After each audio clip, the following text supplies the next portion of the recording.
aprendiendo la hermenéutica. Estamos aprendiendo la hermenéutica, hermanos, muy importante esta clase para que sepamos qué es lo que realmente dice la Escritura y no darle un significado que quisiéramos solamente darle nosotros. La semana pasada aprendimos acerca de lo que es la hermenéutica. También aprendimos la regla fundamental que es conocida como la regla de las reglas. De ella es que se disgregan las otras 5 que vamos a ver. En este día solamente vamos a ver las primeras 4 reglas de la hermenéutica. Cada una muy importante para que sepamos qué dice la Escritura. La semana pasada también aprendimos que es necesario leer la Biblia para poder entenderla, y mientras más la leemos, más le podemos encontrar tesoros. Jesús dijo en 5:39 de Juan: escudriñad las Escrituras, porque os parece que en ella encontraréis la vida eterna y son las que dan testimonio de mí. Mientras más leemos la Biblia, menos nos vamos a tardar en interpretarla. Pero si usted quiere interpretar la Biblia y no leerla, le da solamente una pasada, pues va a tardar más en interpretar la Biblia. Pero si usted la lee detenidamente, es un buen tip que le damos. Lea usted su pasaje varias veces para que sepa realmente lo que está diciendo el texto. Es muy necesario e importante que leamos del pasaje que vamos a tomar versículos adelante y versículos atrás para que sepamos realmente qué quiere decirnos ese pasaje. Mientras más leemos, como le digo, más fácil vamos a entender la palabra del Señor. Voy a pedir a mi hermano, amén, que nos ponga las diapositivas que tenemos para la clase número 2. Espero, amén, que usted haya leído su clase número 2 para que sepa qué es lo que vamos a tratar el día de hoy. Hoy vamos a tratar las primeras 4 reglas para que podamos saber qué significa el texto que queremos desmenuzar. La Biblia, como le hemos explicado, fue escrita en un lenguaje diferente al nuestro que 1:30. y en un pueblo, en una cultura diferente también. También sabemos por medio de esta situación que los escritores de la Biblia, cuando escribieron la palabra, la pusieron para que nosotros la entendamos. No escribieron algún pasaje para que quede oculto, para que nadie lo sepa, sino para que cada uno de los que leyeran esa palabra pudiéramos entenderle. Hemos explicado que si hay algún versículo o algún pasaje que no se entiende, no es precisamente por la palabra o la inspiración de Dios, sino por los intérpretes o por los traductores. Dios avala la inspiración, pero no la traducción. Cuando usted lee la palabra y encuentra un pasaje oscuro, ahí es necesario aplicar las reglas de la hermenéutica. En pasajes sencillos, los pasajes que se entienden, pues obvio no necesita usted una interpretación. Ya sabe que Jerusalén es una ciudad, ya sabe que Jericó es una ciudad, ya sabe que Belén es una ciudad literal, real, que existe en la Biblia y que hoy en día, aunque hayan cambiado de algún nombre, bueno, sigue estando geográficamente esa ciudad que la Biblia dice. Pero con referente a las reglas, solamente las vamos a utilizar cuando en realidad no entendamos un pasaje. Cuando usted no entienda lo que dice la palabra del Señor. En los pasajes sencillos, bueno, todos los lectores hemos leído la Biblia y sabemos qué significa una u otra cosa. pero en los pasajes oscuros es donde vamos nosotros a utilizar la hermenéutica. La primera regla, hermanos, si me pasa, hermano, a la segunda clase, ahí está todavía en la primera. Mejor que el queso fresco, la tome todo. Pase a la segunda clase, hermano, Ahí está mejor porque hermano Valentín. clave. Te mandaron directamente. Pase a la segunda clase, esa es la segunda hoja. Tenemos que ver la segunda clase que dice reglas de la hermenéutica. Esa es la clase 1. Sígale, sígale.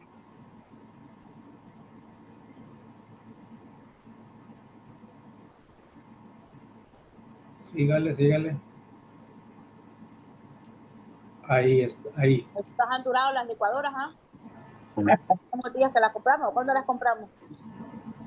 Ahí es donde vemos la segunda Las licuadoras. clase, que son reglas de la primera a la 4 de hermenéutica. Si nos pueden quitar el cuadro que está ahí. Te pongo platito y arroz, un chicharrón. Por favor, hermana, póngalo en mute.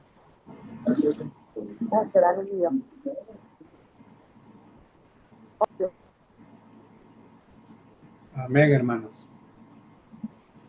La primera regla, o la regla primera, como se le conoce, le estoy explicando que los escritores de las Sagradas Escrituras escribieron con el objeto de hacerse comprender, utilizando palabras conocidas, y debieron usarlas en el sentido que generalmente tenían. Es nuestro deber averiguar y determinar cuál sea el sentido usual y ordinario para su interpretación y recta comprensión. La regla primera es, pues, es preciso, en cuanto sea posible, tomar las palabras en su sentido usual y ordinario. Esta regla es natural y sencilla, pero de gran importancia. Ignorarla o violarla en muchas partes de la Biblia no tendría otro sentido que el que quiera concederle el capricho humano. Es necesario ver si el sentido del pasaje que estamos tomando es literal o es figurado. Esa es la primera regla. Tomar el pasaje en su sentido usual u ordinario.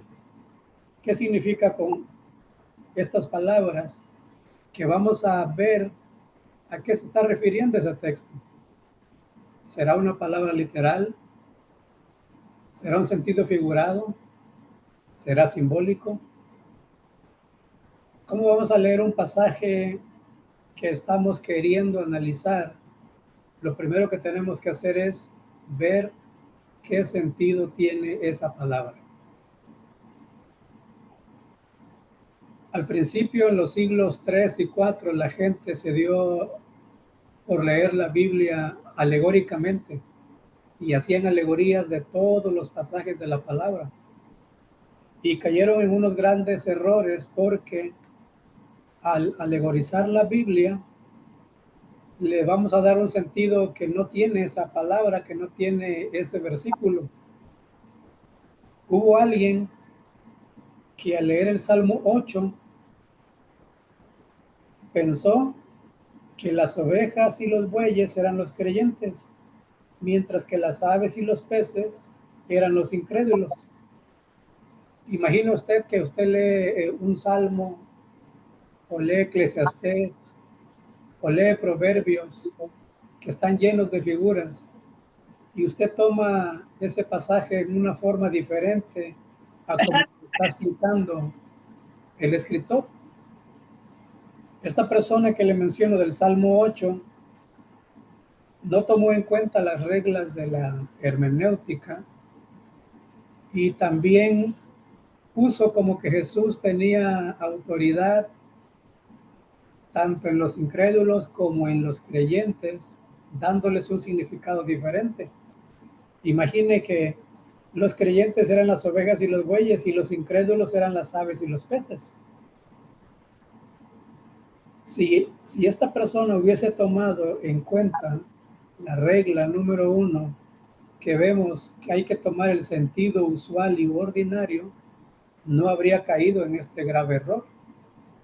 Nos damos cuenta que en Génesis capítulo 1, verso 26, cuando Dios crea al hombre, dice: hagamos al hombre nuestra imagen y semejanza, y señoree entre los peces, entre los animales, entre las aves que vuelan en los cielos, en todo. Si esta persona hubiese puesto en práctica esta regla de la hermenéutica, no habría caído en ese error.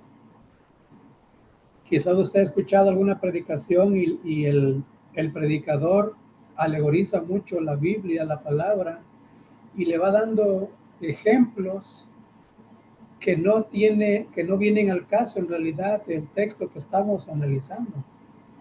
Porque hoy en día nos damos a la tarea de eso, de solamente ponerle un significado porque me gusta, porque se ve bonito.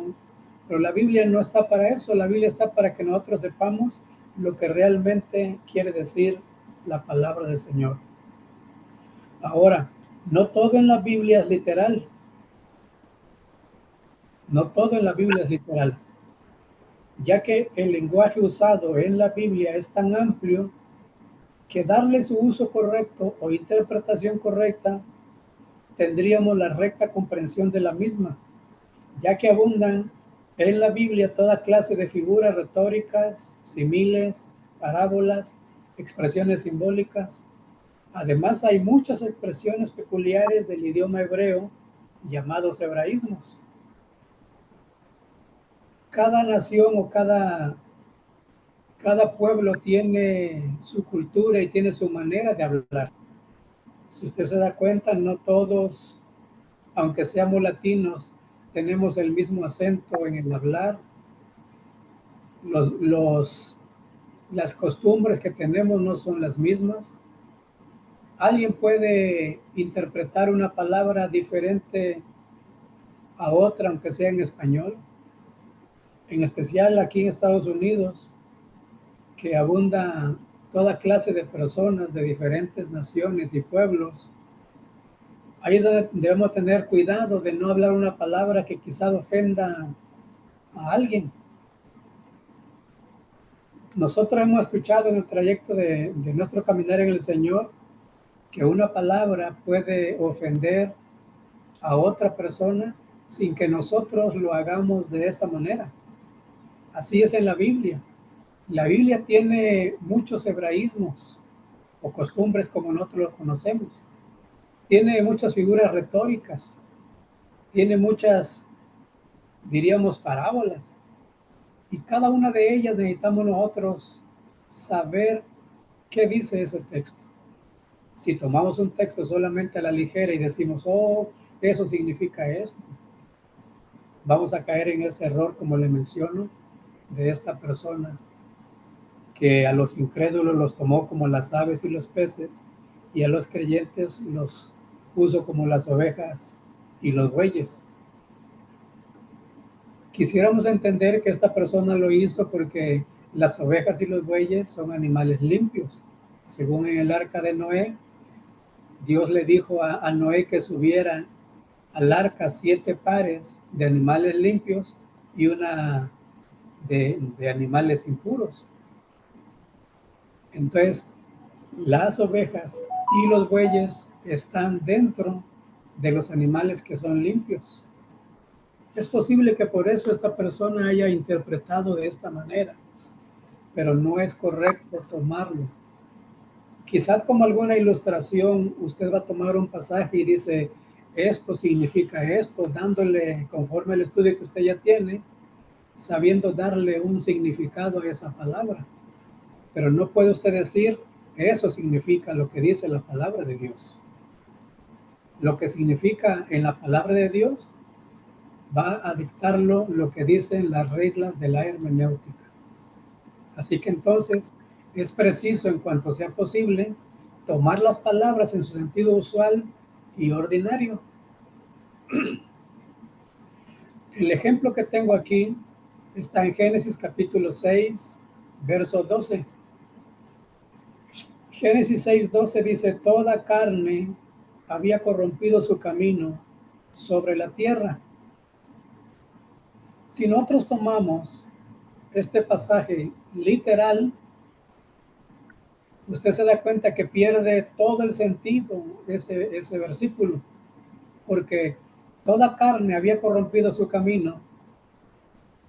Alguien literal se imaginaría un camino donde hay mucha carne tirada, donde hay mucha carne que está, vaya, podrida o eso es lo que significa corrompido, que está podrido. Alguna persona podría entenderlo de esa manera, que sería literal y entonces dice, oh, es que sí, toda carne había corrompido su camino. Pero si nosotros analizamos ese pasaje y le damos un sentido figurado, nos vamos a dar cuenta que tiene un sentido mejor. Ya no vamos a tomar carne como literal, ni camino como literal, sino que lo vamos a ver simbólico. ¿Sí?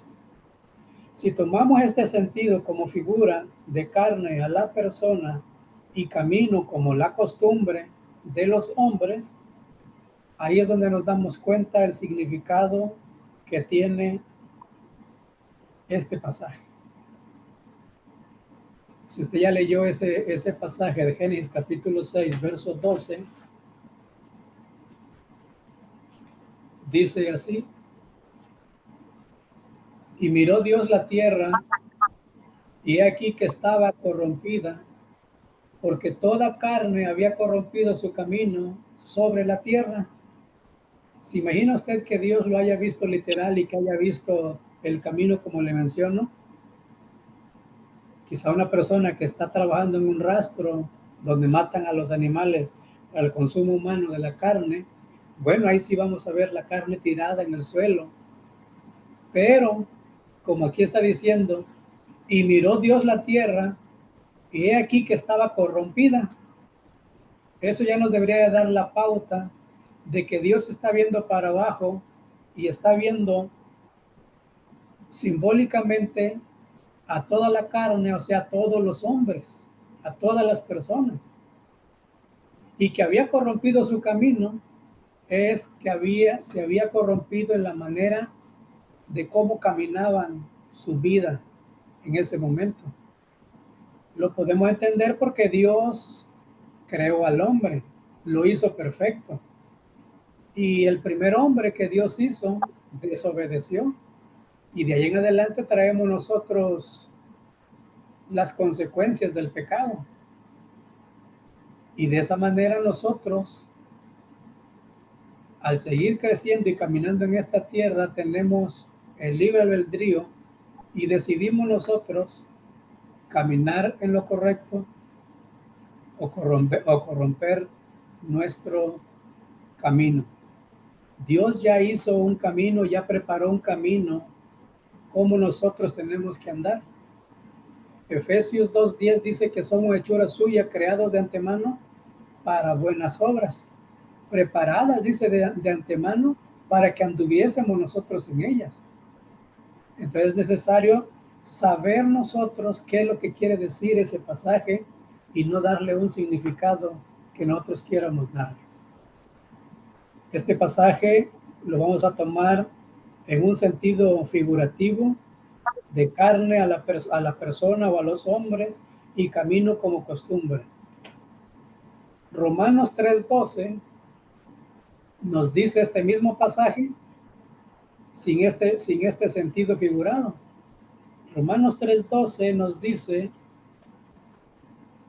hablando el apóstol Pablo, un texto que está en el Salmo 14, pero, Romanos 3:12 dice, todos se desviaron, a una se hicieron inútiles.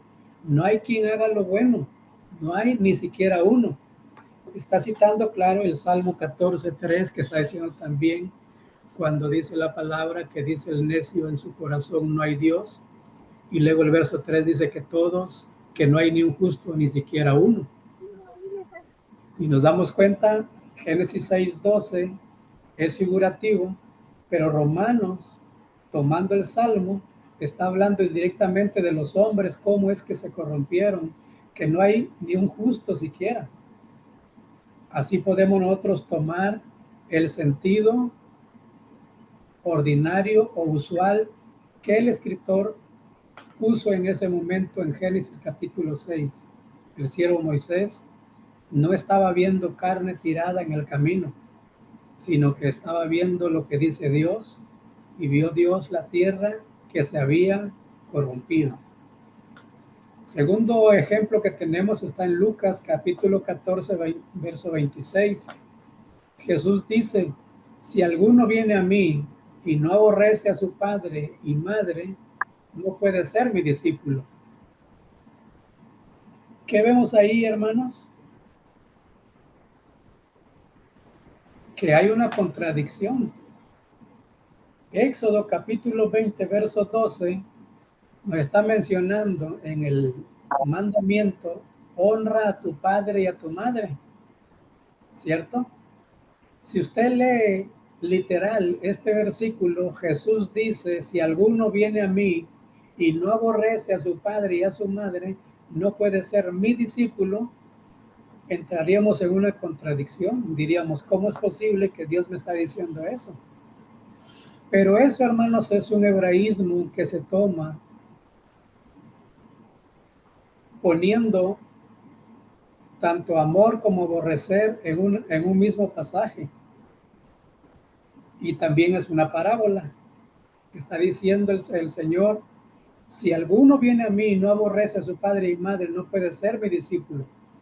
Quiere hablar acerca de los discípulos, cómo tiene que ser un discípulo para el Señor. Significa que necesitamos primero tomar a Dios en primer lugar, después la familia. Si ponemos a la familia primero y a Dios al último, ya no sería Dios. Porque Dios en uno de sus significados significa lo que es primordial en mi vida, lo primero en mi vida.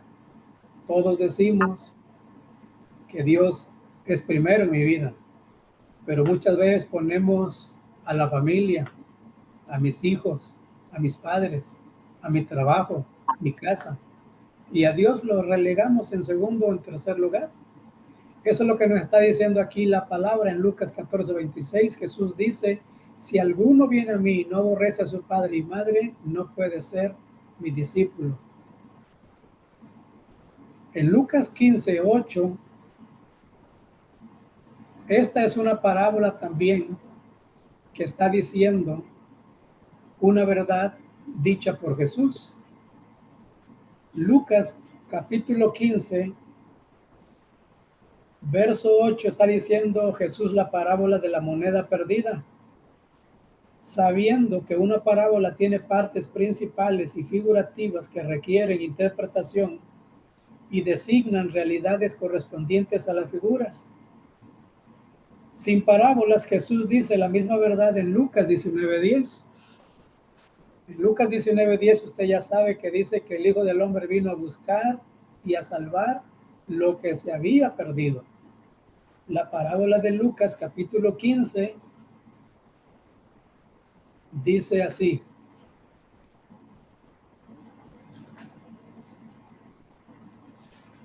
Lucas 15,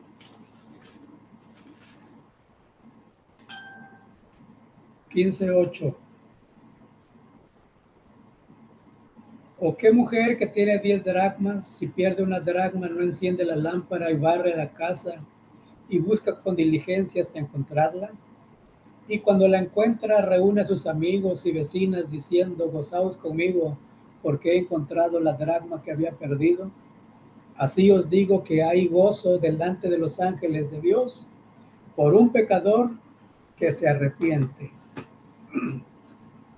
Esa misma verdad, sin utilizar la parábola como le menciono, Jesús está diciendo en 19:10, porque el Hijo del Hombre vino a buscar y a salvar lo que ya se había perdido. Ahí nos damos cuenta entonces, hermanos, que es muy importante nosotros darle el significado usual y ordinario del pasaje que queramos nosotros interpretar. No podemos darle a todo literal. Cierto que la semana pasada le dije o le di un tip. Si en la Biblia usted encuentra un texto literal o lógico, ya no busque otro sentido. Ya no le busque otro sentido sabiendo que la Biblia está diciendo exactamente lo que usted está leyendo.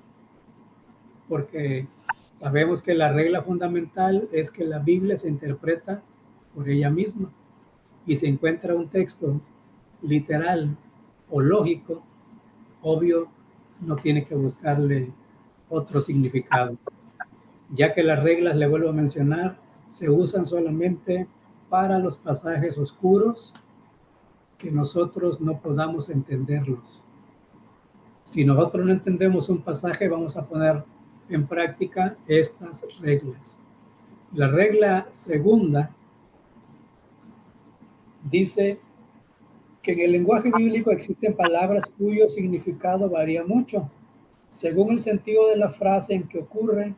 Importa pues averiguar y determinar siempre cuál sea el pensamiento especial que se propone expresar el escritor. Tomando por guía este pensamiento, se podrá determinar el sentido positivo de la palabra. Es natural e importante lo que llamamos regla segunda y dice, es del todo preciso tomar las palabras en el sentido que indica el conjunto de la frase. Las palabras tienen un significado diferente, hermanos, según el pasaje en que esté esta palabra. El lenguaje hebreo tiene muchas palabras más que todos los lenguajes y es tan rico que si nosotros le damos un significado a una palabra que no tiene ese significado, vamos a echar a perder el significado del texto. En nuestro español, por ejemplo, tenemos banco, pero banco tiene un significado de una institución de dinero. También hay un banco en el que nos sentamos. También hay un banco en las minas. Encontraron un banco de arena, un banco de carbón, un banco de algún mineral. Entonces, no podemos darle un significado a esta misma palabra si no sabemos a qué se está refiriendo el pasaje. Necesitamos ver la palabra y saber su significado de la palabra. Ahí es donde es necesario que nosotros, para poder interpretar la Biblia, necesitamos tener un diccionario, ya sea hebreo o griego, o un diccionario enciclopédico bíblico que le va a dar el significado de las palabras, tanto del hebreo como del griego. Y usted se va a dar cuenta que una palabra que nosotros creíamos que significaba una cosa, usted se va a dar cuenta que no tiene ese significado. Entonces es por eso innecesario que tengamos un diccionario o que sepamos qué significa esa palabra. Porque si le damos un significado simplemente porque sabemos lo que significa fe o lo que significa gracia y le damos el significado que nosotros creemos y no tomamos en cuenta el pasaje, vamos a perder el significado completamente. Como tip le puedo mencionar que, por ejemplo, pecado tiene 8 palabras en el hebreo y 6 en el griego. Imagine usted si nosotros ponemos la palabra pecado en un pasaje que no quiere decir eso. Es por eso que se distorsiona el significado de la palabra. Es necesario que nosotros sepamos qué significa esa palabra. Si usted no tiene un diccionario, le recomiendo que compre usted un diccionario El vain, por ejemplo, es el que más utilizamos para las palabras en griego y en hebreo. Vain se llama, así, vain. Ese diccionario no está completo porque no he encontrado algunas palabras, pero es el que más se acerca a las palabras bíblicas, a las palabras que usted quiera saber qué significa. Le doy otro ejemplo. Si usted, por ejemplo, quiere saber lo que significa hechicería, por ejemplo, la mayoría de nosotros pensaríamos que hechicería, luego pensamos en los brujos y en los hechiceros. La Biblia menciona varias veces hechicería, pero ¿qué significa en el griego hechicería? Su palabra viene, o su raíz etimológica viene de fármacos, farmacia. Y ahí entonces sabemos nosotros que la palabra hechicería, cuando vemos en la Biblia, no estamos hablando directamente de los brujos y hechiceros. Estamos hablando de que farmacia o fármacos son las drogas. Alguien dirá, bueno, es que las drogas no aparecen en la Biblia, pero en el hebreo nos damos cuenta que entonces hechicería, una persona que está hechizada, está drogada. ¿Sí? Hasta hace el siglo pasado, en el 2000, todavía las farmacias, no sé si todavía en su pueblo lo tengan, pero aquí donde yo vivo, las farmacias, en vez de decir farmacias, decían droguería, ¿cierto? Cuando usted va por una prescripción, le ponen ahí droga. Eso es hechicería. ¿Y quién pensaría entonces que la hechicería en la Biblia está hablando de las drogas? Por eso a un drogadicto se le llama fármaco dependiente. Sí sabía usted eso, ¿verdad? A un drogadicto se le conoce como fármaco dependiente. O sea, está en el pecado de la hechicería. Está hechizado y no puede vivir ya más que solamente de esa manera. Tiene que estar consumiendo todo el tiempo y por eso está hechizado. Tiene el pecado de la hechicería. Entonces es muy importante saber el significado de la palabra. En la Biblia es más fácil porque esta regla segunda necesitamos ver el sentido que tiene esa palabra en todo el conjunto de la frase. Tengo ahí un ejemplo que dice fe. La palabra fe ordinariamente significa confianza, del griego pistis, que significa confianza. ¿Sí? Algunos la ponen más light y dicen que la palabra fe significa creer. Pero como viene del griego pistis, la palabra pistis significa confianza, no creer. Porque entonces alguien dirá, bueno, si creer es fe, sabe, los demonios también creen y tiemblan, pero no se sujetan. ¿Será que los demonios también tienen fe? Porque los demonios creen y tiemblan, pero no se sujetan. Entonces la palabra fe originalmente en el griego significa pistis, que significa confianza. Gálatas capítulo 1, verso 23, el apóstol Pablo dice, ahora predica la fe que en otro tiempo asolaba. Oiga, si la palabra fe significa confianza, no podríamos nosotros tomar esta palabra de Gálatas capítulo 1, verso 23, porque están hablando acerca de cuando el apóstol Pablo empezó a perseguir a la iglesia y la gente no le conocía, más que solamente decía a la iglesia, es aquel que antes perseguía a la iglesia y ahora predica la fe que antes asolaba. 1:23.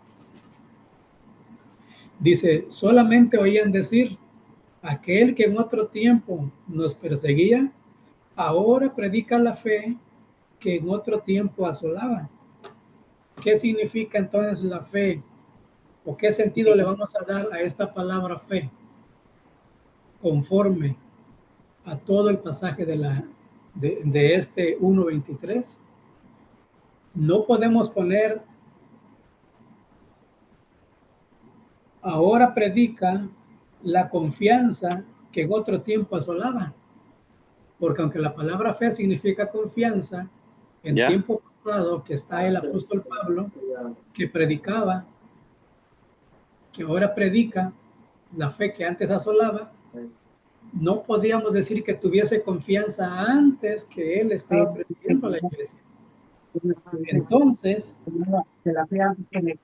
por el conjunto de la frase, vemos que significa. Hermano Cándido Pérez, apague su micrófono, por favor.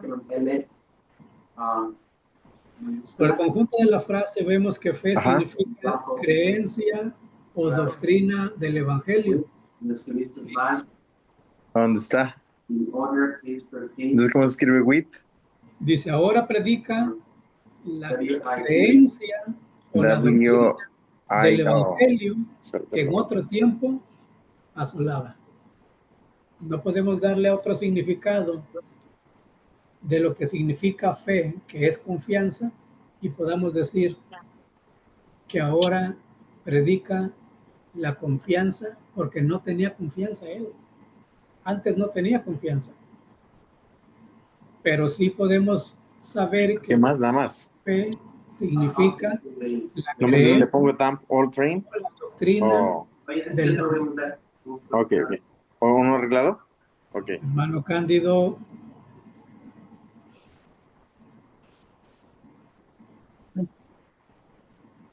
En Hechos 17:31 dice, dando fe a todos con haberle levantado de los muertos. Aquí no significa confianza, ¿sí? Significa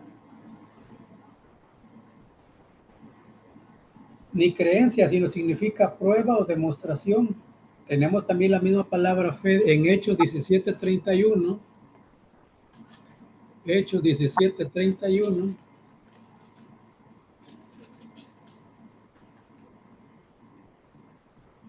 Y dice, por cuanto ha establecido un día en el cual juzgará al mundo con justicia por aquel varón a quien designó, dando fe a todos con haberle levantado de los muertos.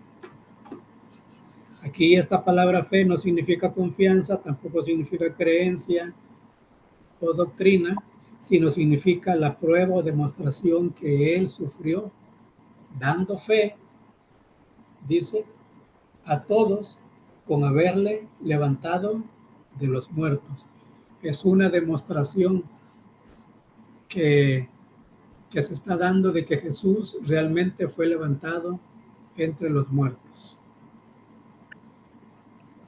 La palabra gracia en el segundo ejemplo, la palabra gracia significa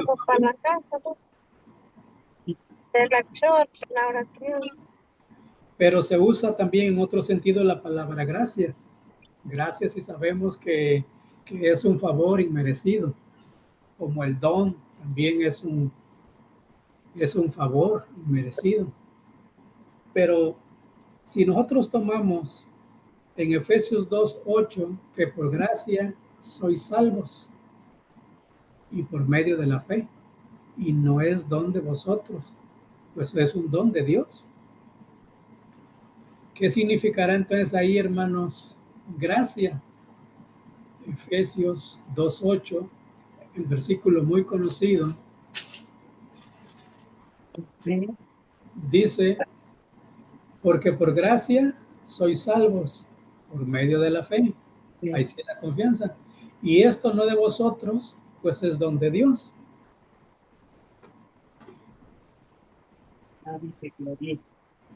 Fíjese nada más. La palabra gracia entonces significa favor, pero se usa en otros sentidos. En Efesios 2:8 dice, porque por gracia sois salvos por medio de la fe. Gracia aquí significa la misericordia de Dios.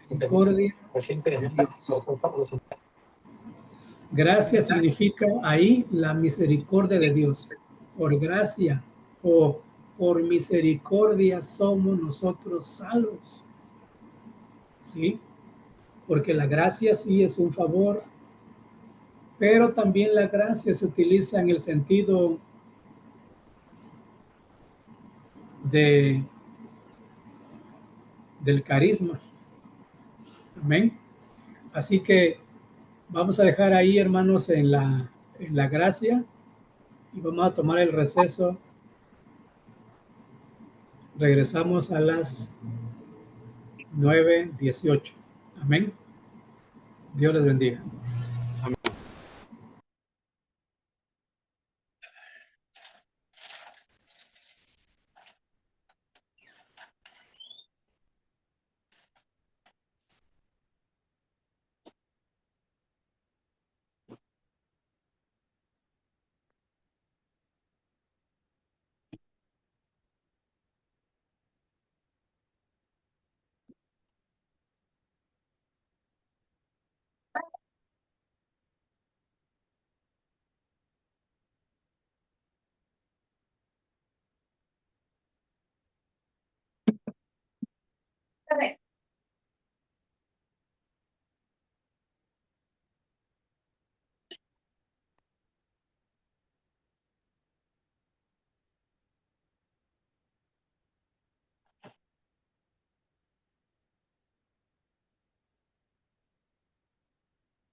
Ay, no, no, no, no.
Amén, hermanos. Dios les bendiga una vez más. Estamos, hermanos, en la regla número 2 y estamos hablando acerca de la gracia, que significa favor, pero también estamos viendo que en Hechos 14:3 se refiere a la predicación del Evangelio y no a un favor solamente. Y en Tito 2:11 dice así: porque la gracia de Dios se ha manifestado para salvación a todos los hombres. Aunque gracia significa favor, aquí se está refiriendo a todas las doctrinas del Evangelio. Todas las doctrinas del Evangelio que están escritas en la Biblia o en la palabra de Dios son las que nos van a hacer salvos. Hay muchas doctrinas en la palabra del Señor y si dejamos alguna y solamente tomamos la que nos conviene, pues al final el Señor nos va a llamar a cuentas de eso también. Por eso la palabra gracia, que sí es cierto, es un favor o un don inmerecido, tiene sus reglas para que podamos nosotros llegar al reino de los cielos. Y en este caso la gracia, que significa favor, en Efesios 2:8 significa la pura misericordia de Dios, en Hechos 14:3 significa la predicación, y en Tito 2:11 la misma palabra gracia se refiere a las doctrinas del Evangelio, para que podamos nosotros ser salvos. Hay un pasaje en Hebreos capítulo 6 que nos dice que dejando ya los rudimentos de las doctrinas de Cristo, vamos hacia adelante a la perfección. Solamente como tip para que se dé cuenta usted que ahí en Hebreos 6 nos está hablando de las 7 doctrinas de fundamento. Después de obtener o de vivir las doctrinas de fundamento, dice, vamos hacia la perfección. Mientras no pasemos nosotros esas doctrinas de fundamento, pues vamos a estar ahí. Mucha gente hoy en día se ha quedado en esas doctrinas solamente. Hablan de los bautismos, por ejemplo, y no pueden pasar de los bautismos, que tienes que bautizarte en este nombre, que tienes que bautizar de esta manera, y no pasan, siguen ahí. Pero el bautismo es una doctrina de fundamento. Debe usted de tener ese fundamento ya cuando tenga ya sus 2, 3 años en el Evangelio y va hacia adelante, dice, va hacia la perfección. Eso solamente como tip. La regla número 3, hermanos, la regla tercera dice, es necesario tomar las palabras en el sentido que indica el contexto, a saber, los versículos que preceden y siguen al texto que se estudia. ¿Qué es un texto? Bueno, es un párrafo o un versículo. ¿Qué es un contexto?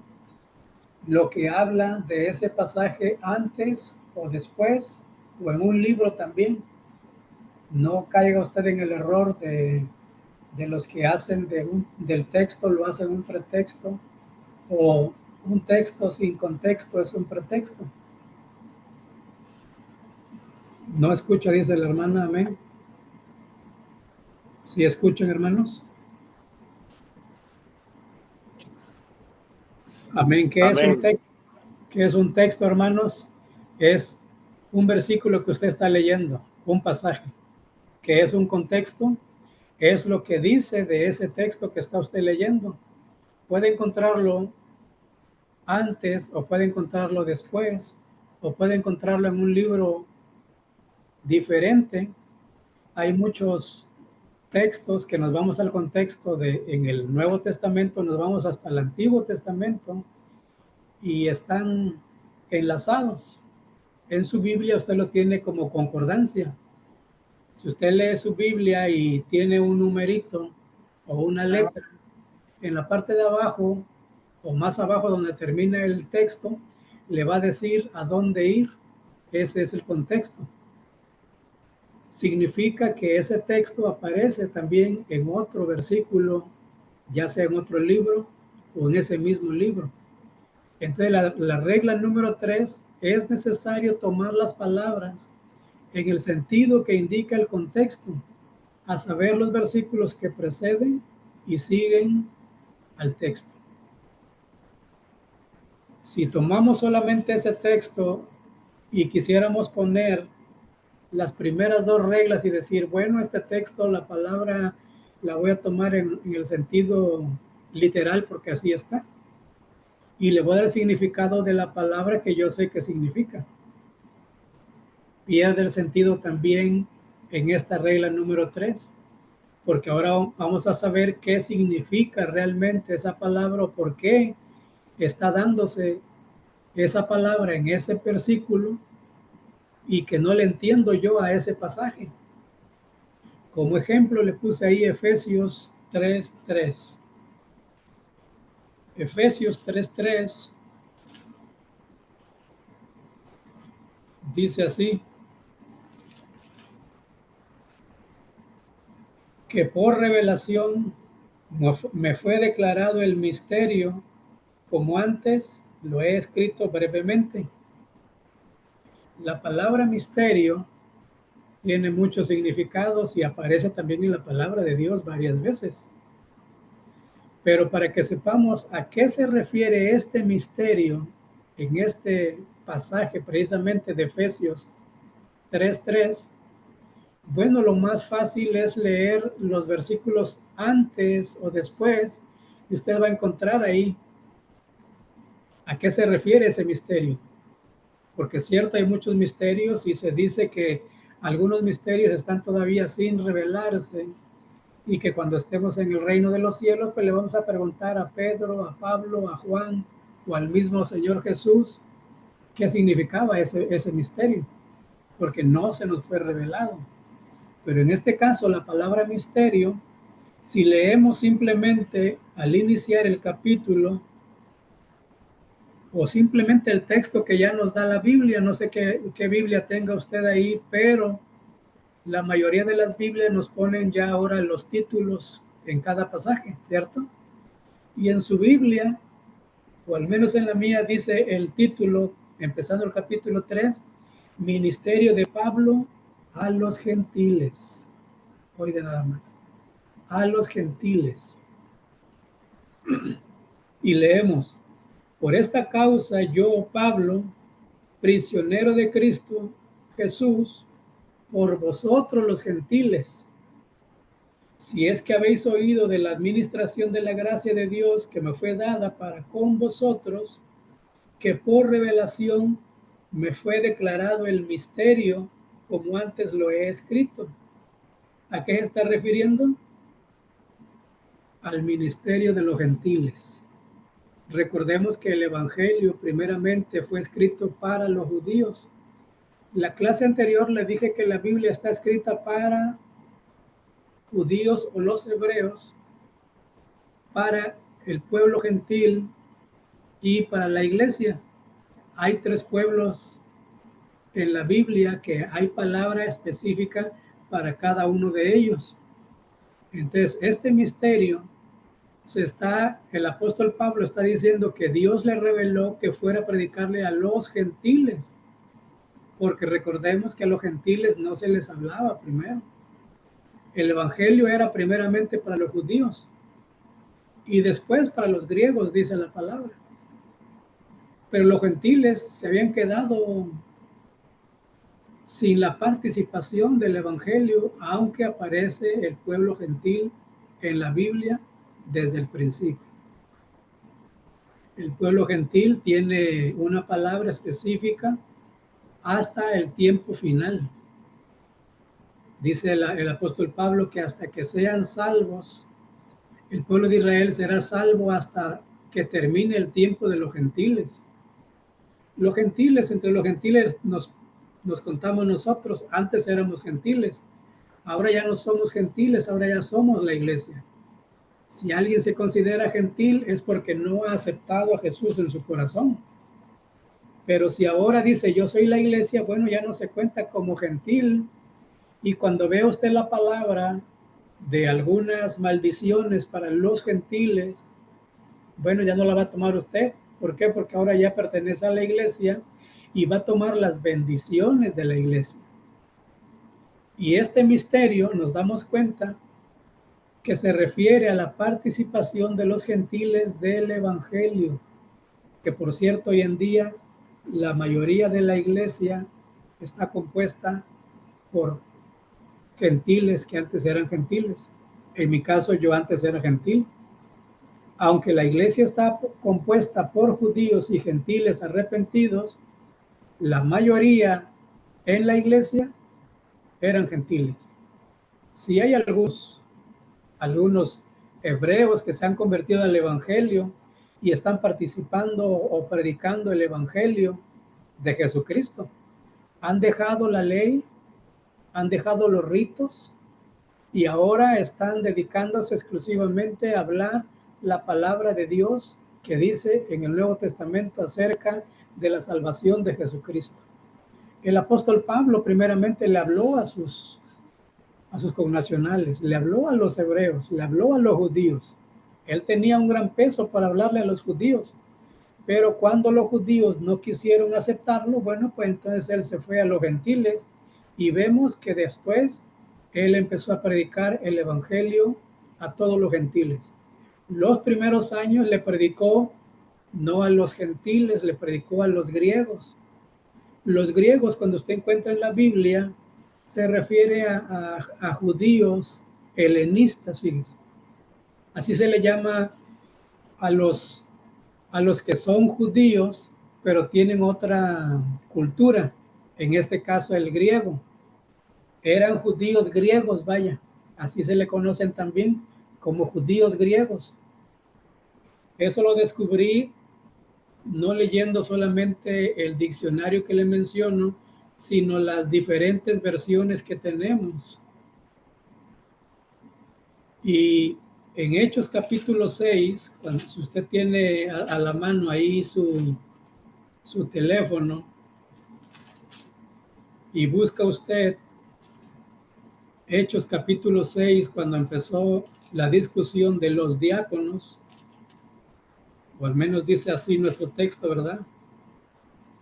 Elección de 7 diáconos. Dicen, aquellos días, como creciera el número de los discípulos, hubo murmuración de los griegos contra los hebreos. Si usted tiene ahí su teléfono y se mete usted a la Biblia paralela y pone usted este texto, 6:1, y ve usted las diferentes versiones, le va a decir que hubo la disputa entre los helenistas, los hebreos helenistas y los hebreos. ¿Por qué? Porque el apóstol Pablo, su primer ministerio fue predicarle a los griegos, o sea, a los judíos helenistas o judíos griegos. Los judíos helenistas son judíos, pero empezaron a estudiar el griego, empezaron a creer en las costumbres que tenían los griegos y ya no se consideraban judíos ortodoxos, sino que eran judíos helenistas, así es como se les conoce a ellos. ¿Cómo lo encontramos? Por medio de los textos y los contextos que leemos. Entonces, en este caso, Efesios 3:3 que estamos leyendo, el misterio fue que ahora sí ya iba a ir a predicar a los gentiles, no a los judíos helenistas. Se da usted cuenta que la iglesia primitiva, y empezando con el apóstol Pablo, cuando llegaba a algún pueblo, alguna ciudad, no iba directamente a los gentiles, sino que iba y les predicaba en las sinagogas. Las sinagogas son los templos de reunión para los judíos en cada ciudad. ¿Se da cuenta? Que él iba y predicaba o discutía el evangelio en las sinagogas. ¿Con quién? Con los judíos helenistas. Ahora podemos darnos cuenta de esto porque sabemos el texto y el contexto a que se está refiriendo ese pasaje. Otro ejemplo que le puse aquí está en Santiago capítulo 5, verso 14, y habla del enfermo y orar por él. ¿A qué se refiere en realidad esta enfermedad? Porque los papistas interpretaron este pasaje para poder poner el dogma de la santa unción o de la extrema unción que le llaman ellos, que ya los preparan para la muerte, porque ellos están creyendo que esta enfermedad se está refiriendo a una enfermedad espiritual. Usted sabe que hay enfermedad espiritual y hay enfermedad física. La enfermedad física, bueno, viene por tres maneras esta enfermedad. La enfermedad puede venir por un pecado, que nos menciona la palabra, viene por una prueba quizá, o también por un descuido.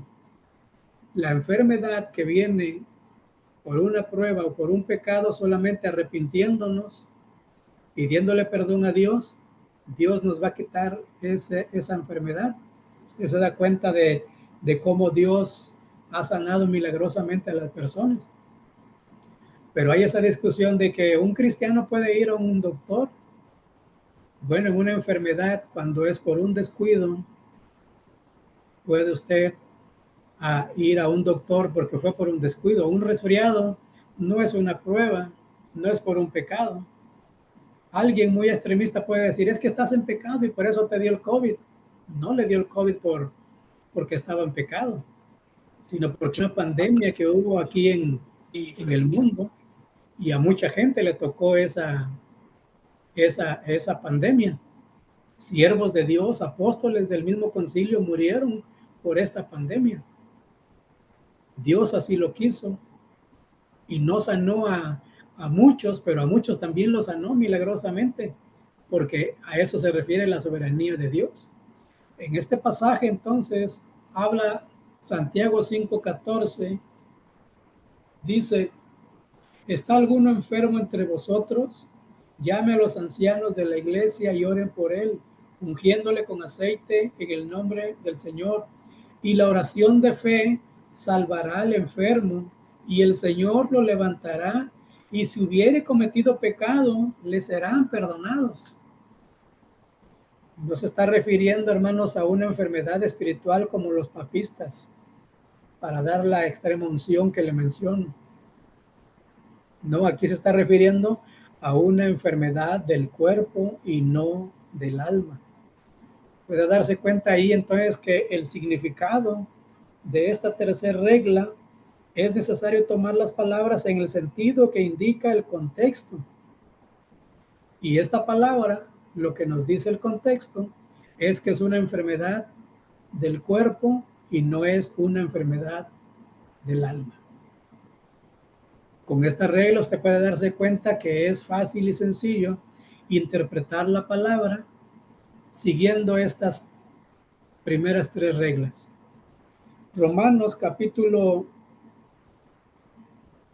6, verso 23, todo lo conocemos, dice que la paga del pecado es muerte.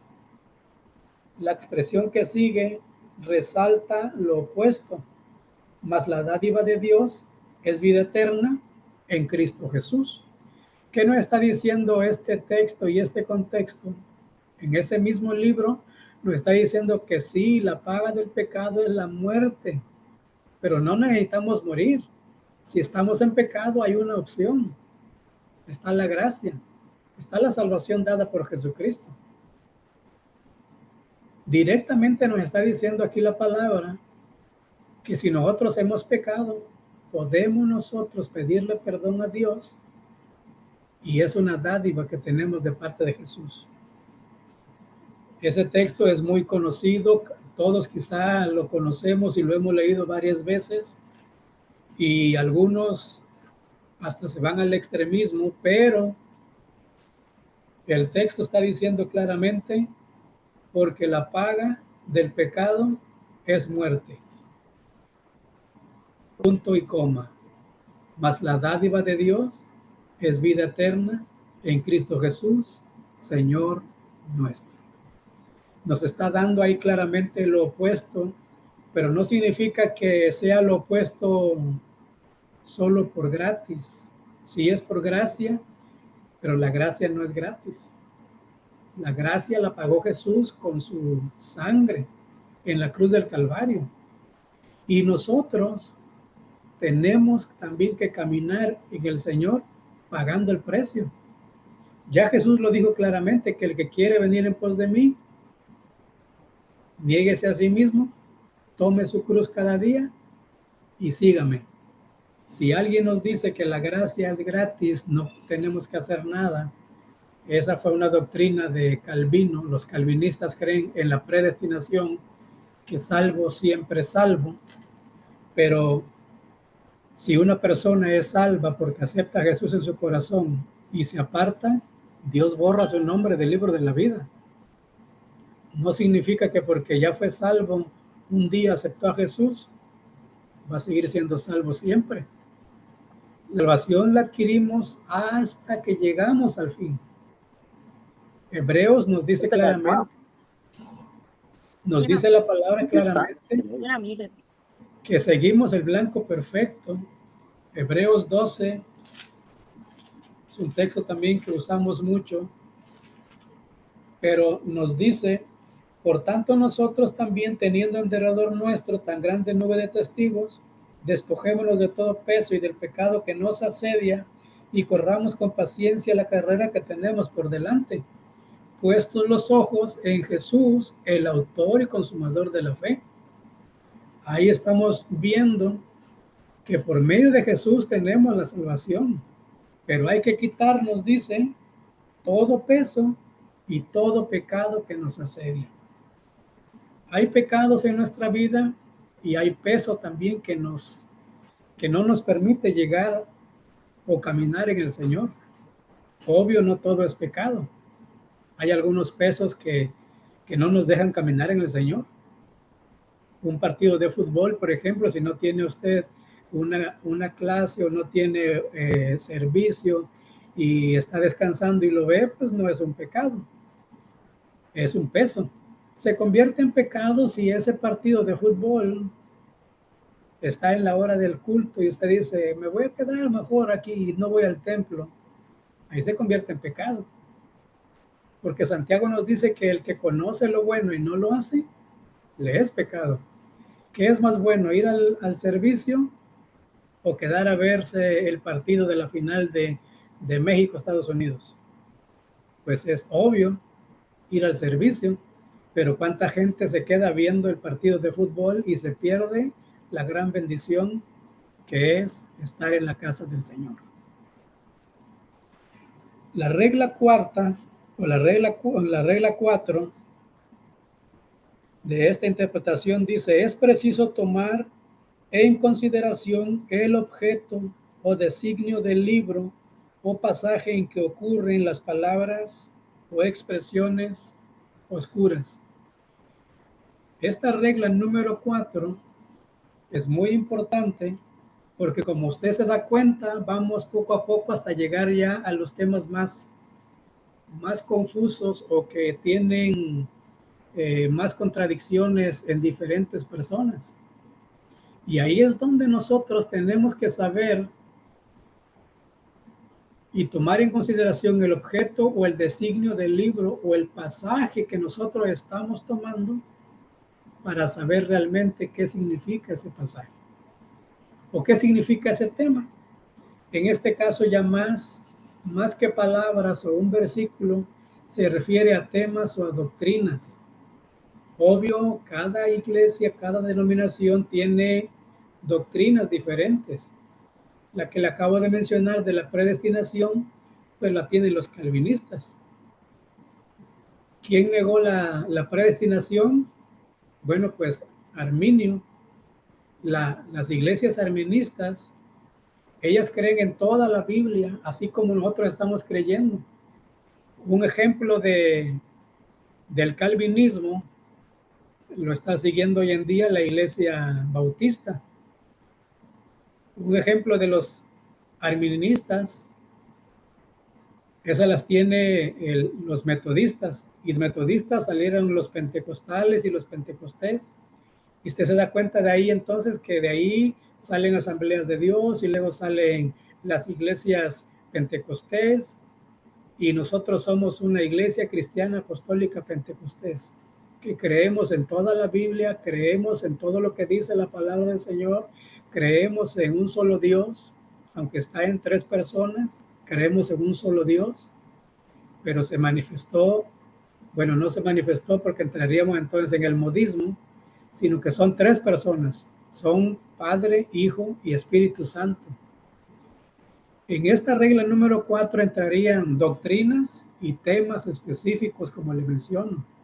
Y ahí es donde es necesario tomar todo lo que dice la Biblia y no un solo texto. Porque alguien ha dicho que sí es bueno el divorcio. ¿Y usted qué piensa? ¿Es bueno el divorcio? Alguien dirá, bueno, es que la Biblia dice que si hay adulterio, pues entonces sí se puede aceptar el divorcio. Pero si aceptamos el divorcio, también vamos a aceptar el recasamiento. Y Jesús fue bien claro diciendo que la que se casa con el divorciado adultera, y el que se casa con la divorciada adultera. Entonces, en este tema, por ejemplo, en el divorcio, vamos a buscar lo que dice el Antiguo Testamento y lo que dice el Nuevo Testamento, y vamos a sacar una conclusión correcta, una interpretación correcta, que no nos engañe alguien que diga, es que Dios me reveló y por eso me divorcié y ahora estoy casado otra vez porque Dios me reveló que me casara yo con fulana o con fulano si es mujer. O hay mujeres que hoy en día, pastoras, están casando con la secretaria, y pastores que están casando con su diácono, que porque Dios les reveló. Dios no se puede contradecir. La Biblia ya está escrita y no se puede contradecir. Si alguien recibe una revelación en contra de lo que dice la palabra de Dios, es anatema. No le crea, porque la palabra ya está escrita y ya tiene todo el significado que necesitamos tener nosotros. Como tip del divorcio le puedo decir que cuando Jesús habló acerca del divorcio por medio de un adulterio, Jesús estaba bajo la ley. ¿Y qué pasaba cuando alguien se encontraba en adulterio? Bueno, pues era apedreado. Significa que la persona quedaba viuda. O sea, la esposa o el esposo del cónyuge que fue encontrado en adulterio quedaba viudo, y entonces ahí sí podía casarse. A eso es lo que nosotros le llamamos leer la Biblia cronológicamente. Cronológicamente es ir al pasaje, cuándo sucedió, quién lo dijo y qué leyes estaban fungiendo en ese momento. Y en ese momento, al decir Jesús que a menos que no sea por adulterio, no hay divorcio. Ahora lo puede usted entender, que por medio del adulterio la persona iba a ser encontrada en adulterio, iba a ser muerta a piedra, y el cónyuge iba a quedar libre. ¿Por qué? Porque iba a quedar viudo. Y los viudos, la palabra nos menciona que sí pueden volverse a casar. Mientras el marido o la esposa estén vivas y se divorcie, no hay recasamiento y no hay divorcio. Necesita la persona estar ya viuda para que pueda casarse. Esa pregunta la han hecho muchas veces: ¿por qué entonces Jesús no permitió que apedrearan a la mujer? Jesús en realidad no permitió que a la mujer la apedrearan porque los que la acusaban no estaban acusándolo justamente. Me atrevo a decir que si le hubiesen presentado a los dos, al hombre y a la mujer, es posible que Jesús habría dicho: es cierto, la ley dice que tienen que morir a piedra. Pero ¿qué pasó en ese pasaje? Que solamente le presentaron a la mujer y el hombre lo querían excusar. Y para Jesús, hermanos, no hay acepción de personas. el hombre y la mujer valen lo mismo para Jesús, porque él en Génesis nos dice que Dios hizo al hombre y a la mujer a su semejanza y los hizo iguales. La palabra idónea significa igual. Así que si hoy en día la mujer está peleando por sus derechos, pues ya en Génesis Dios ya puso que el hombre y la mujer son iguales. Fue hecha ayuda idónea, o sea, una ayuda igual. En Génesis capítulo 5 nos menciona que Dios hizo al hombre y a la mujer y les puso por nombre Adán. ¿Sabía usted eso? Dios le puso a Adán y a la mujer le puso Adán. No le puso Eva, no le puso varona como Adán le puso a la varona cuando salieron del huerto del Edén. No. Dios les puso Adán al hombre y Adán a la mujer, haciéndolos iguales. Génesis capítulo 5, verso 1. Esta regla, entonces usted se da cuenta que hay que tomar los temas o las doctrinas y qué dice la palabra en ese aspecto, pero todo lo que dice la palabra. En el caso de la Biblia, le estoy poniendo ahí el primer ejemplo de toda la Biblia, Romanos 15, 4, solo por dar un ejemplo. Toda la Biblia la tenemos que leer para que sepamos para quién fue hecha, qué es lo que dice, qué dice de Dios, qué dice Dios.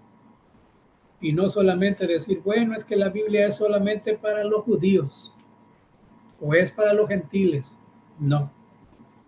Romanos 15:4 nos dice, porque las cosas que se escribieron antes para nuestra enseñanza se escribieron, a fin de que por la paciencia y la consolidación de las escrituras tengamos esperanza. Toda la palabra del Señor. Jesús también dijo en 5:39 de Juan, escudriñar las escrituras. No mencionó Génesis, Éxodo, Levítico, Reyes, Salmos, no.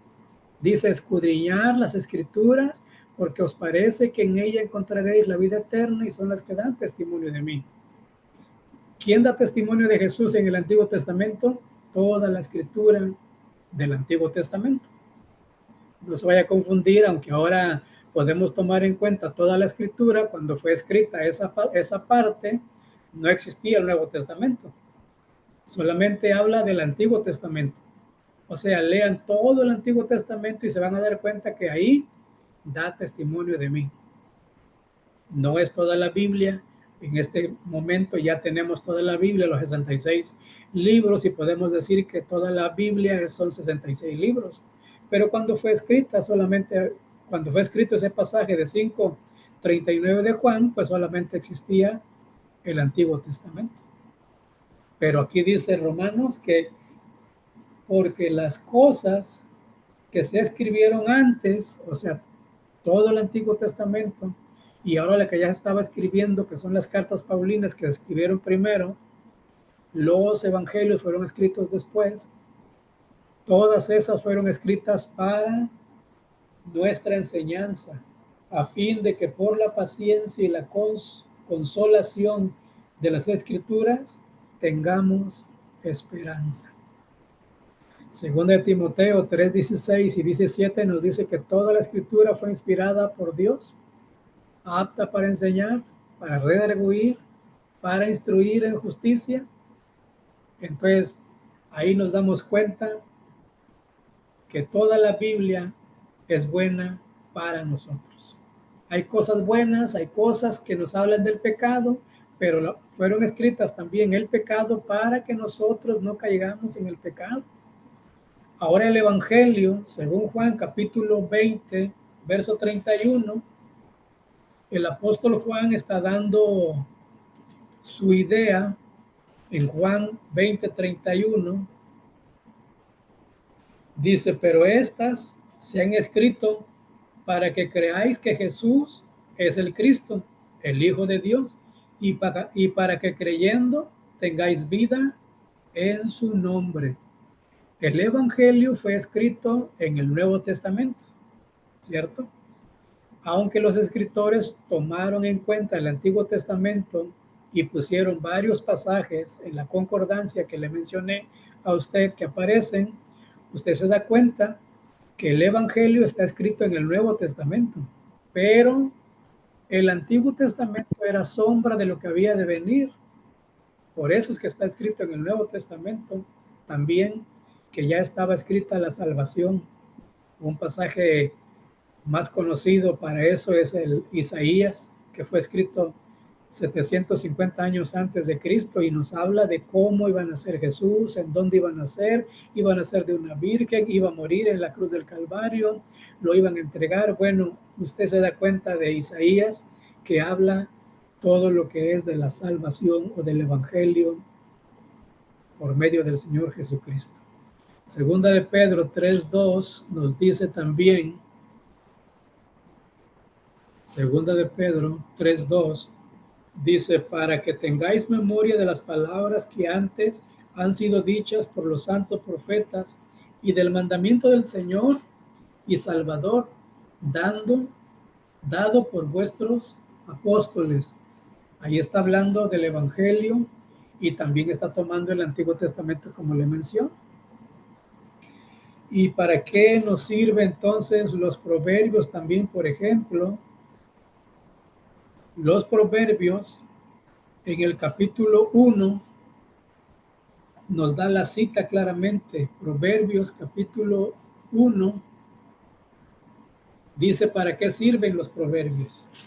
Los proverbios no sirven nada más para que usted los tome y los ponga en su carro, por ejemplo. Del 1 al 4 dice, los proverbios de Salomón, hijo de David, rey de Israel, para entender sabiduría y doctrina, para conocer razones prudentes, para recibir el consejo de prudencia, justicia, juicio y equidad, para dar sagacidad a los simples y a los jóvenes inteligencia y cordura.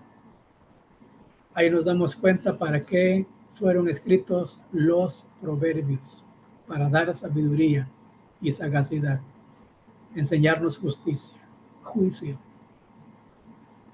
Para eso es que sirve esta cuarta regla, para que nosotros podamos saber lo que dice un tema o una doctrina o toda la Biblia o todo un libro.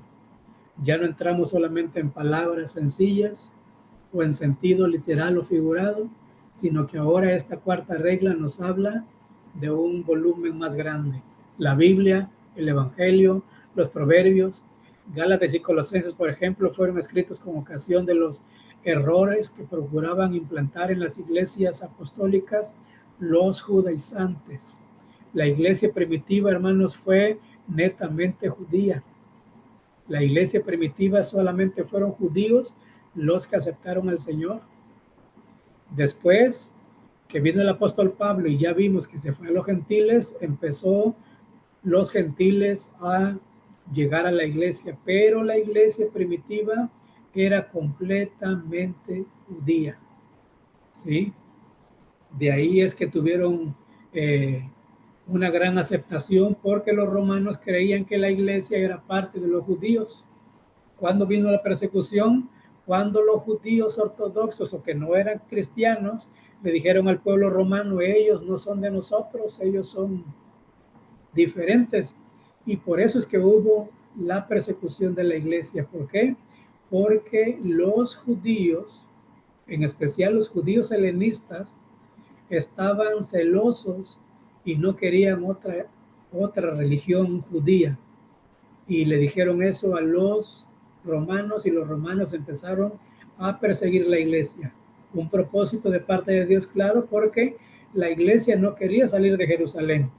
Y el mandato de Jesús en Hechos capítulo 1 dijo, y me seréis testigos en Jerusalén, ¿cierto? 1, en Judea, ¿cierto? El contorno de Judea, pero luego en Samaria y hasta lo último de la tierra. Y los apóstoles no querían salir de Jerusalén. Siempre estuvieron ahí en Jerusalén, en Jerusalén, en Jerusalén, hasta que vino la persecución y salieron todos a predicar el evangelio, a cumplir lo que dijo Jesús en Hechos capítulo 1, verso 8. Amén, hermanos. Hasta aquí la clase. ¿Alguien tiene una pregunta?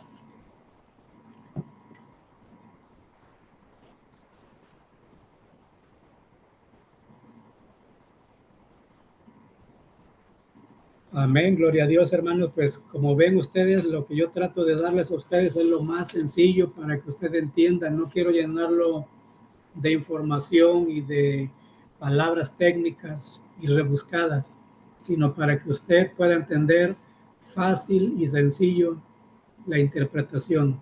¿Se da cuenta que es bien fácil interpretar la Biblia? Quizá antes pensábamos que era muy difícil, pero nos estamos dando cuenta que es fácil. Amén. ¿Alguien tiene una pregunta? Si no, para dejar el tiempo a mi hermano Pastor Valentín Pedraza.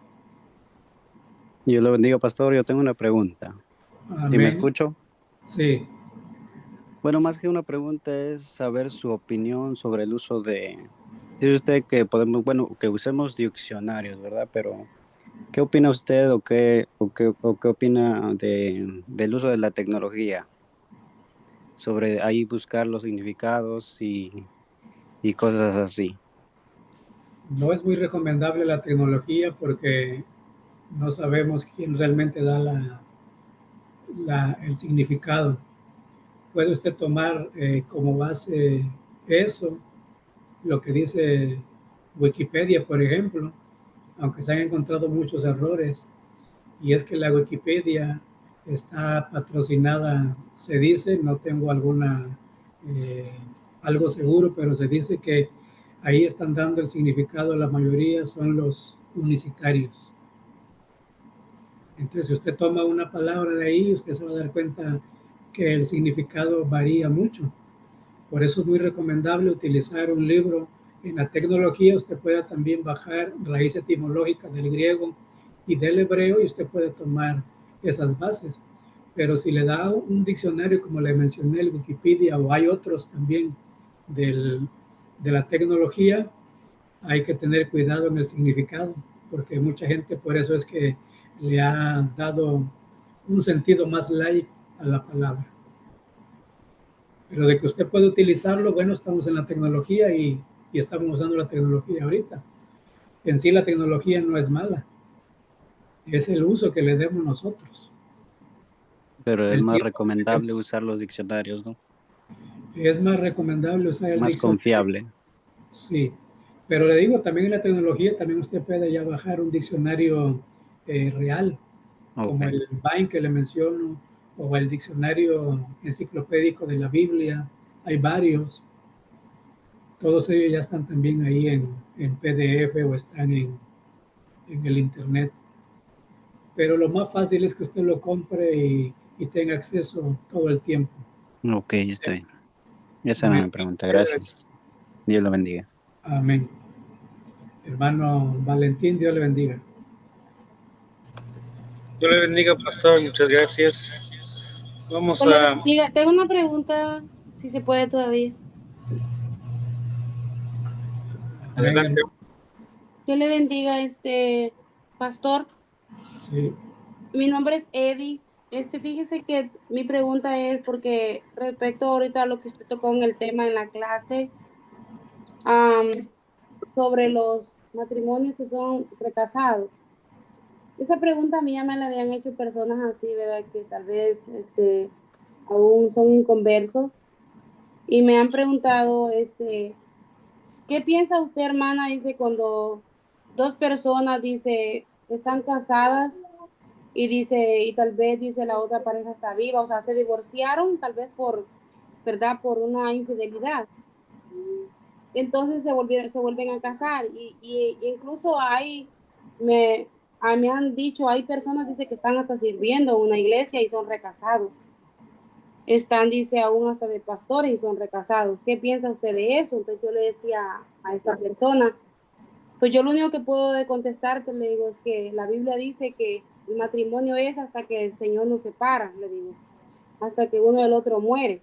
mientras uno de los dos sigue vivo, le digo, pues esas personas delante de la presencia de Dios siguen aún unidos. Esa fue mi respuesta. No sé usted, maestro, qué me puede usted contestar a esa pregunta. Cuando dos personas, ¿verdad? Tal vez se separaron por una infidelidad, pero las 4 personas aún están vivas y se vuelven a recasar y están frente a una iglesia. Amén, hermana. El pecado del adulterio o el recasamiento o el divorcio se perdona siempre cuando vienen a Cristo. Este caso que le menciono, estamos hablando entre los santos, y la persona que está en una iglesia y se vuelve a casar, o sea, se divorcia y se vuelve a casar, ahí es donde entra el pecado. Cuando una persona está divorciada en el mundo, obvio, cuando acepta al Señor y acepta y le pide perdón a Dios, Dios le va a perdonar todos los pecados, aunque se haya casado, aunque se haya divorciado 1 o 2 veces. Pero nos dice el apóstol Pablo en 2 de Corintios 5:17, de modo que si alguno está en Cristo, nueva criatura es. Este tipo de pecado que le menciono se refiere a personas que ya son cristianas. Si una persona llega a la iglesia y está divorciada y está vuelta a casar o no está casada con esta persona que vive, bueno, se le insta a que se case porque no se ha casado o estaba casada y estaba divorciada. Pero todos los pecados antes de que lleguen a Cristo les son perdonados cuando se arrepiente. Sí, no puede divorciarse cuando ya están en el Evangelio. No puede recasarse cuando una persona ya está en el Evangelio. Ese caso ha sido muy sonado con los Maldonado, por ejemplo, que predican y se divorciaron, se volvieron a casar y ahora ya se quieren recasar otra vez entre ellos mismos. Ahí es donde está el pecado. Pero si una persona llega al Evangelio que fue divorciada y ahora entra al Evangelio y vive con su esposa y lo llaman para pastor, pienso que ahí no hay pecado porque Dios le perdonó. Hebreos capítulo 1 dice que Dios ha hablado por muchas maneras antes, pero ahora lo habla por Jesucristo, y que el pecado que teníamos dice que lo hicimos por ignorancia, pero ya ahora ya no. Recuerde que Hebreos 10, 26 nos dice que el que peca voluntariamente después de haber conocido la verdad, ahí está la solución, después de haber conocido la verdad. Si esta persona no era cristiana y se divorció, bueno, Dios le perdona, se arrepiente. Pero si la persona es cristiana, pastor, y se divorció de su esposa y se casa con otra mujer, ahí es donde ya esa iglesia va a acarrear condenación. Ok, pastor. Porque él piensa que Dios le dijo, y es lo que les dije en la clase. Algunos dicen que Dios me lo reveló, pero Dios no puede contradecirse. Amén. Ahí esa persona está en pecado y va a estar en pecado siempre. Aunque esta persona tenga una iglesia y la gente se salve, recuerde que es por la palabra de Dios, dice el apóstol Pablo, que este tesoro lo tenemos en vasos de barro para que la excelencia sea del poder de Dios y no de nosotros. El vaso de barro somos nosotros. El pastor, hay pastores que están en ese aspecto y Dios por la misericordia, pues hay gente que sigue salvándose ahí, pero esa persona, si no se arrepiente al final, era el pesar del apóstol Pablo. No vaya a ser que yo, siendo heraldo de muchos, al final vaya yo a salir reprobado. Él cuidaba su vida espiritual. Amén. Este pastor, hay muchos así como usted lo menciona, y pues lo que podemos decir es que Dios tenga misericordia y que alcancen perdón si se arrepienten. ¿Cómo pueden arrepentirse? Pues dejar a la persona que tienen y quedarse solos, o buscar a la persona, pero si la otra persona ya se casó, pues va a ser muy difícil, están condenados en ese aspecto. Amén. Dios le bendiga, hermana, espero haber contestado. Sí, pastor, muchísimas gracias, esto me va a ayudar de mucho, pastor, muchas gracias. De nada, hermano. Amén, hermano Valentín. Gracias, pastor. Bueno, vamos a proceder, vamos a orar por la terminación de este hermoso, ¿verdad?